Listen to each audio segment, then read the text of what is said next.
بسم الله الرحمن الرحيم. عن أبي هريرة رضي الله تعالى عنه قال قال رسول الله صلى الله تعالى عليه وسلم حق المسلم على المسلم خمس: رد السلام، وعيادة المريض، واتباع الجنائز، وإجابة الدعوة، وتشميت العاطس. رواہ البخاری۔ نبی کریم صلی اللہ علیہ وسلم نے ارشاد فرمایا، ایک مسلمان کے دوسرے مسلمان پر 5 حق ہیں۔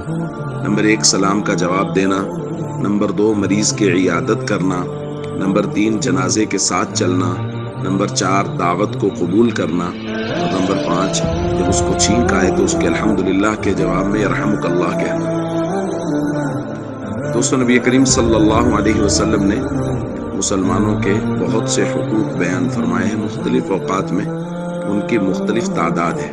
بس اوقات سامعین کے اختلاف کے اعتبار سے، بس اوقات اہل مجلس میں لوگ ایسے بیٹھے ہوتے تھے تو اس کی وجہ سے اس کی تعداد میں اختلاف ہے۔ جیسے ابھی ہم نے روایت پڑھی، اس میں 5 کا ذکر ہے، جبکہ ایک دوسری روایت میں نبی کریم صلی اللہ علیہ وسلم نے فرمایا حق المسلم علی المسلم 6، ایک مسلمان کے دوسرے مسلمان پر 6 حق ہیں۔ ان 6 حقوق میں سے بھی حضور نے وَإِذَا مَرِضَ فَعُدْهُ ذکر کیا کہ جب وہ مریض ہو جائے تو اس کی تیمارداری کرو۔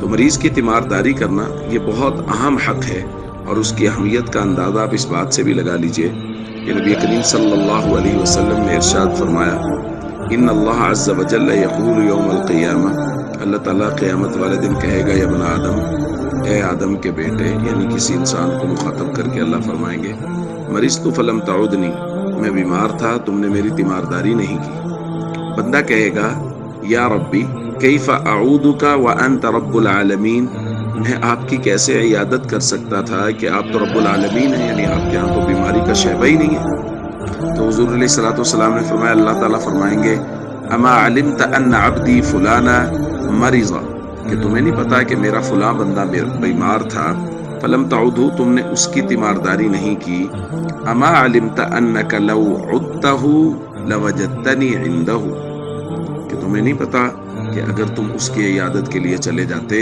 تو مجھے اس کے پاس پاتے۔ دیکھیے کہ کتنی بڑی اہمیت ہے جو نبی کریم صلی اللہ علیہ وسلم نے عیادت مریض کی بیان فرمائی۔ اس لیے ہم سب کو اپنے معاشرے میں اس بات کو دیکھنا چاہیے کہ کون ہے جو بیمار ہے، بیماروں کی خبرگیری رکھنی چاہیے، پھر ان کی عیادت کرنی چاہیے۔ اس حوالے سے ایک تحریک کا آغاز کرنا چاہیے ہر کسی کو اپنے علاقے میں، تاکہ ہم سب کو پتہ ہو کہ علاقے میں کون لوگ ہیں جو بیمار ہیں، اور ان کی تیمارداری کی جائے اور ان کی ضروریات کا خیال رکھا جائے۔ السلام علیکم ورحمۃ اللہ وبرکاتہ۔